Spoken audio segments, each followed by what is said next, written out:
Poliéndolo, una mirada a la realidad de la perspectiva de los actores populares. Hernán, ¿nos escuchás? Ahora sí, perfecto. Bueno, qué grande. Bueno, gracias por la paciencia, Hernán. Nada, queremos escucharte, cómo estás viendo la coyuntura, cómo ves la calle, el peronismo.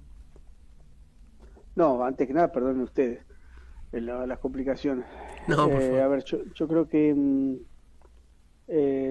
bueno, a ver, hay por lo menos dos formas básicas de ver las cosas. Uno es los que celebran lo que ha pasado la semana pasada con la condena a Cristina Fernández de Kirchner y los que se entristecen por esa condena, y eso es un diálogo imposible de recuperar, ¿no? Son como dos formas de pensar la vida que no tienen reconciliación posible, ¿no? Y es muy difícil pensar algo en el medio, ¿no? Poder pensar aristas de un lado y del otro, tratar de convencer a unos o a otros que hay algunas cuestiones que atender, ¿no?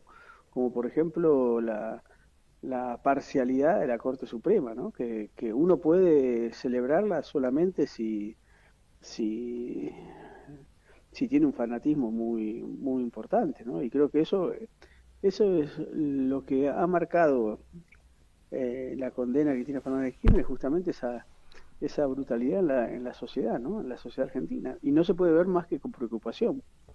Ujú. Hay una huella histórica en eso. Pensaba mucho en Mujica cuando él cuenta que él festejaba con sus compañeros y veía a las empleadas de limpieza llorar cuando fue el golpe. ¿Crees que esto es la continuidad o tiene alguna novedad, que hay algún dato o condimento en este tiempo que acentúa o que hace, no sé, eso? Yo creo que hay una novedad, que creo que con respecto al peronismo originario, el corte era mucho más social y yo diría las clases medias y las clases altas eran antiperonistas y los sectores populares eran peronistas, ¿no? Había sectores de las clases medias peronistas, pero los sectores populares eran mayoritariamente peronistas. Yo creo que ahora está más transversalizado, creo que hay sectores de clase media que apoyan a Cristina y sectores de clase media que la odian y lo mismo ocurre un poco en los sectores populares, ¿no? De más está decir que por ahí en los sectores más concentrados de la economía hay un recelo y un odio claramente vinculado a intereses económicos y a experiencias. Yo diría más que intereses económicos, a intereses de dominación, ¿no? Porque creo que esos intereses económicos ganaron mucho dinero entre el 2013 y el 2015. Lo que les molesta es que les marquen la cancha, ¿no? Eh, por lo tanto, a diferencia de la década del 50, aquí me parece que es más transversal socialmente lo que lo hace más dificultoso, ¿no? Porque vos tenés gente de las barriadas pobres que odian a Cristina y gente de las clases medias que quieren a Cristina, ¿no?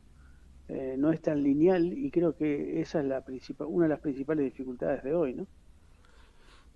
¿Crees que eso es por ideas exacerbadas o son emociones mal condensadas?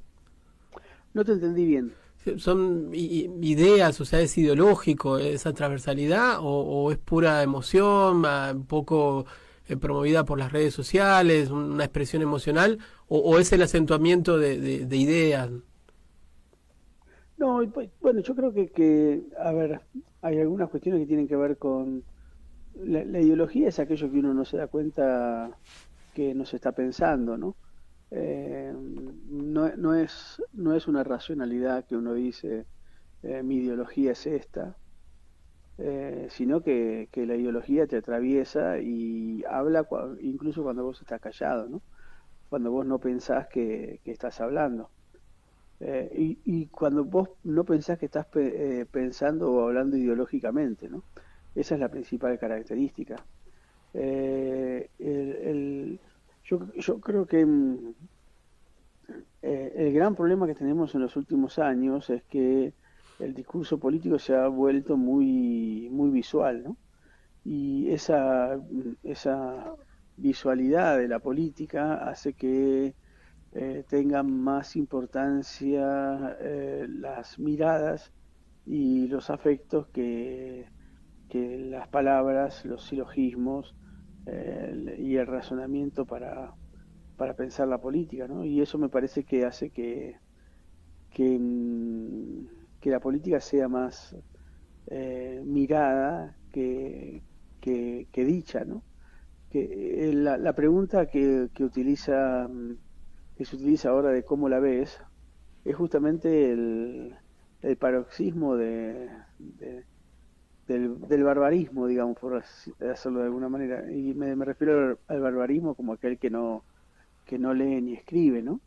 Eh, eh, y yo creo que ese barbarismo genera una mayor crueldad en la forma de pensar la política, ¿no? Y eso creo que es preocupante, Ujú. porque lo que ocurre es que no hay posibilidad de argumentar, ¿no?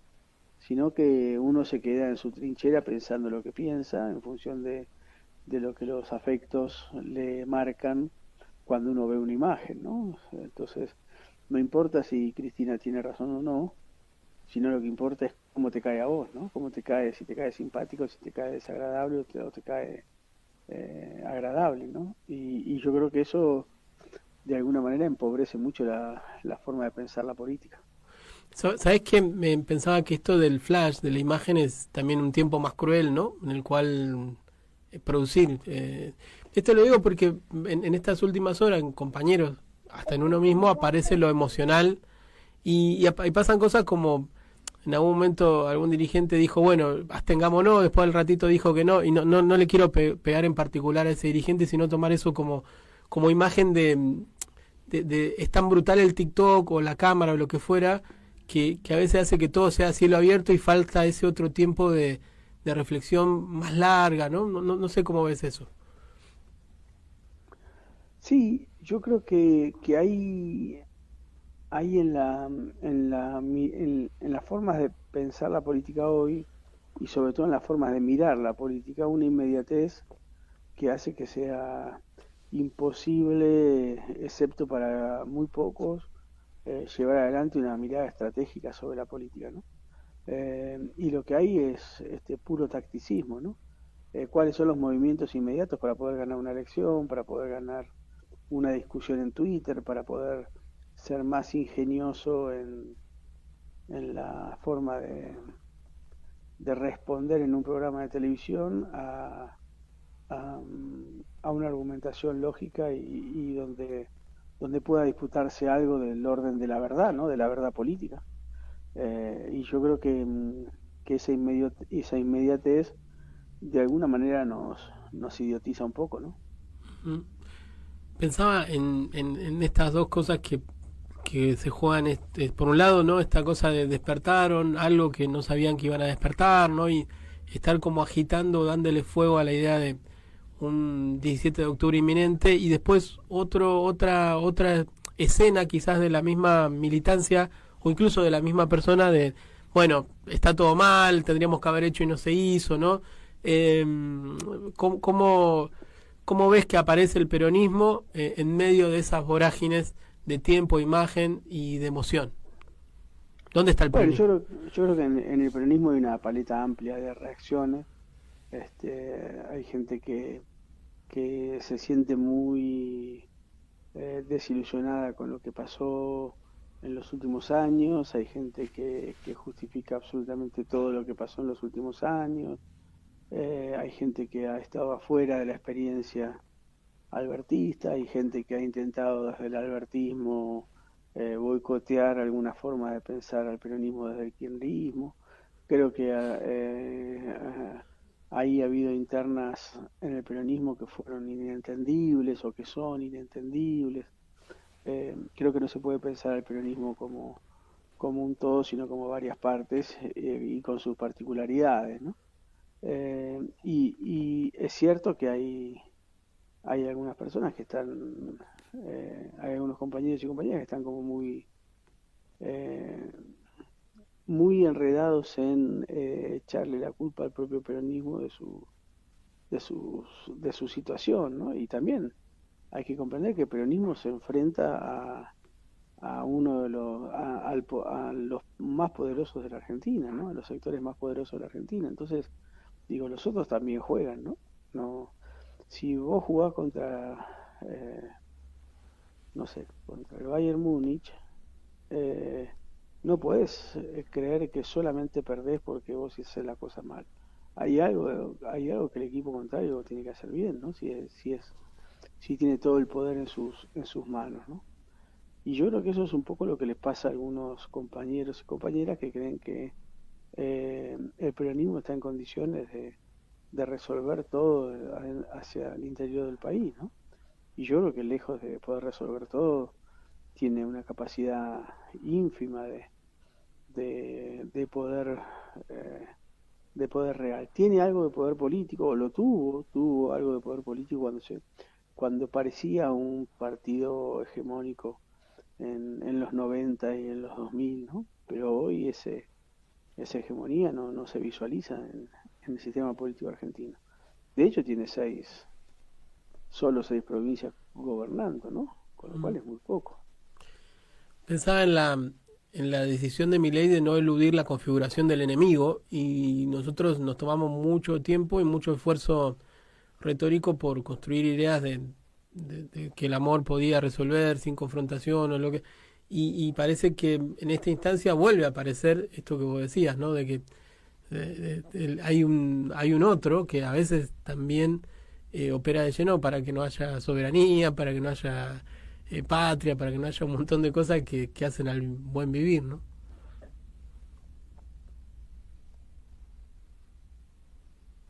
Te perdí la voz.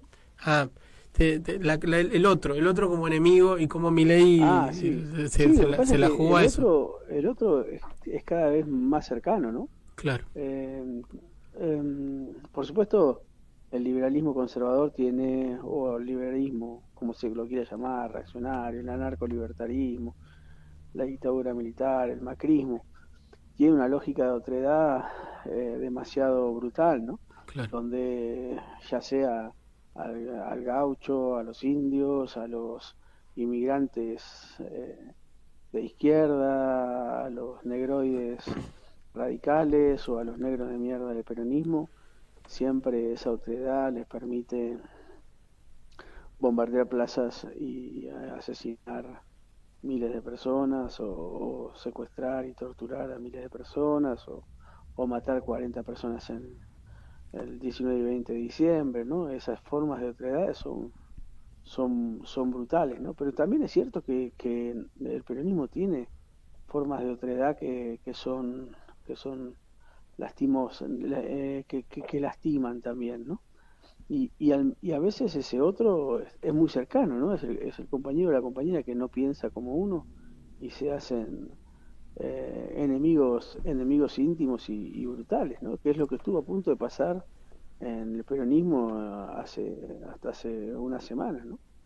Entonces creo que la constitución de una otredad espantosa en el peronismo creo que es y de alguna manera hija de una constitución de una otredad horrible en la Argentina, ¿no? Yo creo que la argentinidad está fundada en una otredad espantosa, ¿no?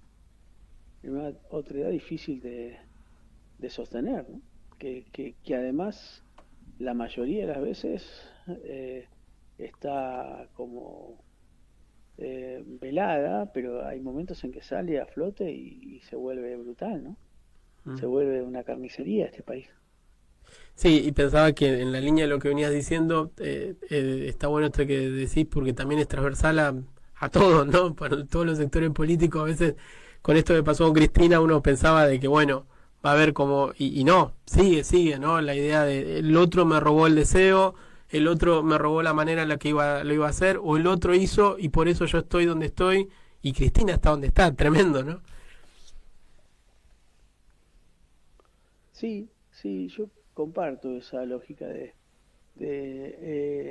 Mira, ver a Majul quejándose porque Cristina baila y me quitó el goce de verla preso es como Tremendo. el, yo diría el paroxismo primero el paroxismo de la ridiculez, pero también el paroxismo de la otredad, ¿no? No quiero que el otro ni siquiera tenga una forma digna de relacionarse con su propia condena, ¿no? Hay en eso que describís, hay una eh, idea de inflexión que los puede llevar a como dicen, ¿no? A pasar por arriba ya al peronismo. ¿Crees que mirándolo de este lado, esto que sin duda alguna es una inflexión en el proceso histórico, en la manera de concebir la justicia, puede también ser una oportunidad para el peronismo? Sí, puede ser una oportunidad si todos los actores actúan con generosidad, ¿no? Con la generosidad de saber que se puede eh, llevar adelante una reconfiguración del peronismo en todas sus variantes y sobre todo en todas sus interpretaciones, ¿no? El peronismo no solamente tiene interpretaciones a lo largo de la historia, sino que tiene interpretaciones geográficas, ¿no? No es lo mismo el peronismo jujeño que el peronismo santacruceño o el del AMBA o de Mendoza, ¿no? Tienen realidades absolutamente diferentes, realidades sociales diferentes y formas de interpretación diferentes, ¿no? Y creo que hay que respetar esas diferencias hacia el interior del propio peronismo para la reconstrucción de eso que se llama peronismo, ¿no? Y, y creo que hay que hacerlo con mucha generosidad de todas las partes. Mm. Está bueno lo que decís porque ahí uno entiende la grandeza, la riqueza y bueno, y por eso quizás una línea que aparece recurrentemente en el programa de hoy es que el miércoles va a ser grande, que el miércoles se va a expresar algo que todavía no se expresa y en esto que vos venís describiendo uno puede ver o analizar de dónde saldría eso que hoy parece no estar, ¿no? Yo creo que el miércoles va a ser un día muy importante, que no solamente va a ser un día muy importante por la marcha, va a ser un día muy importante por la reacción del gobierno. ¿Qué, qué reacción va a elegir el gobierno? Si va a elegir la reacción de Francos o la reacción de Patricia Bullrich. Claro. Si va a enfrentar aún más al peronismo y lo va a intentar acorralar o si va a ser una relación, yo diría, más racional y moderada la acción finalmente de detención o de, de cumplimiento de la condena de Cristina, ¿no? Pero al mismo tiempo creo que el peronismo comprendió que tarde o temprano van por él, ¿no? Que no importa, que la única forma de que el peronismo no sea castigado es no siendo peronismo, ¿no? Pero aún no siendo peronismo, al propio Menem lo encarcelaron en una quinta de Don Torcuato, aun cuando Menem cumplió a rajatablas todos los designios del Fondo Monetario Internacional y de los principales grupos económicos de la Argentina, ¿no? Y yo creo que eso quizás es la gran la gran novedad, ¿no? Que el Fondo Monetario Internacional juega en la política interna de la Argentina, ¿no? Y que no solamente jugó dándole miles de millones de dólares a Milei y a Macri, sino que también exigió el encarcelamiento de Cristina, ¿no? Creo que esa pata extranjera no puede obviarse, ¿no? Y creo que en ese sentido el peronismo toma conciencia de cuáles son los verdaderos adversarios o enemigos a enfrentar, ¿no? Y yo creo que lo que le está pasando al peronismo está recuperando el nervio barbárico, ¿no? Eh, el, el- el discurso de la diputada hace una semana haciendo callar a Lemoine por gato, Cristina diciendo las cosas por su nombre, los pibes y pibas que cantan, que gritan, que se la pasan y puteando a Dios y a María Santísima. Creo que recuperó el peronismo el nervio barbárico, ¿no?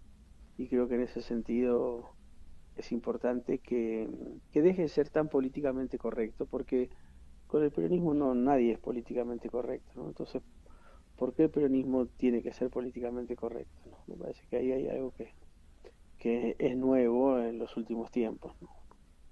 Esto, este tramo de tu respuesta para mí es un alivio, pues es un punto de llegada y en ese agradecerte y también casi a título de favor, se dice mucho sobre Cristina desde posiciones a veces casi de religión y a veces de brutalidad, de insulto, ¿no? Y se transita que, por eso te digo, casi a título de favor, ¿qué es Cristina? ¿Qué es Cristina después de esta condena? ¿Qué es Cristina en esta nueva dimensión de este peronismo que recupera esta fibra más de la barbarie, pero también de lo popular? ¿Qué es Cristina en este tiempo? Bueno, yo el otro día decía que primero creo que Cristina es la líder más importante de la Argentina después de Juan Domingo Perón, ¿no? Quizás Evita tenga más trascendencia, pero, pero me permitiría trascendencia en el término eh, místico, pero me permitiría dudar incluso de esta, eh, de esta afirmación, ¿no? Creo que Cristina tiene un gran componente mítico y afectivo, que es lo que además le permite tener esa relación con un gran sector de la sociedad argentina. Además, Cristina eh, es una líder con un posicionamiento ideológico muy firme que hace que enfrentarla sea también mostrar el espejo de lo que uno es, ¿no? Uh-huh. Por último, creo que Cristina es un gran ser rabioso, ¿no? Y que esa rabia de Cristina es la rabia del que sabe que tiene razón eh, y, que, y que de alguna manera le hacen pagar esa razón que tiene, ¿no? Ese exceso de razón que tiene. Y que también de alguna manera siente la impotencia de la injusticia de quienes la condenan, ¿no? O de quienes la odian, o de la hipocresía de aquellos eh, no que la combaten, pero que son que ella sabe que son, ellos mismos saben que ella es mucho más noble que ellos, ¿no? Entonces, en ese sentido, esa rabia me parece que es como maradoniana, ¿no? Uh-huh. Muy cercana a Evita, ¿no? Esa rabia de quien sabe que el mundo es injusto y que además el mundo está en contra de uno, ¿no? Por supuesto, no creo que Cristina sea perfecta, no creo que Cristina sea el sumum de la generosidad, ni de la humildad, ni de la, eh, yo diría, de la infalibilidad, pero creo que tiene una autenticidad política que pocos pueden mostrar en la política argentina. Hernán, te escucho más peronista que nunca. Se ve que parte de ese nervio también te toca a vos, ¿no? No, no, nunca, la verdad es que nunca, creo que desde que me llevaron a Gaspar Campos en el 72 siempre fui peronista. No, no sé qué significa ser más peronista o menos peronista, pero sí, digo, qué sé yo, no, no. Y además de esto de Cristina lo pensé siempre, ¿no? Mm, Aunque a veces hay movimientos tácticos que no comparto, ¿no? mm. Pero, pero lo que creo es que yo creo que al peronismo se lo combate dejándolo ser, no, no azotándolo. Claro. Si vos lo provocás, lo atizás, ¿no? Le encendés el fuego sagrado que tiene el peronismo. En cambio, si lo dejas gobernar, si lo dejas ocupar espacios públicos, si lo dejas que sus militantes se conviertan en funcionarios, lo vas adormeciendo, ¿no? En cambio, si lo atacás, lo despertás, ¿no? Es como un fuego, ¿no? Como un fuego sagrado. Yo creo que cuando el peronismo se convierte en un funcionariado sin fuego, es cuando la derecha antiperonista gana, ¿no? Y no se dan cuenta de eso. Sí, pensaba que a veces hasta puede volverse sinónimo de lo popular, ¿no? De la expresión. ¿Cómo?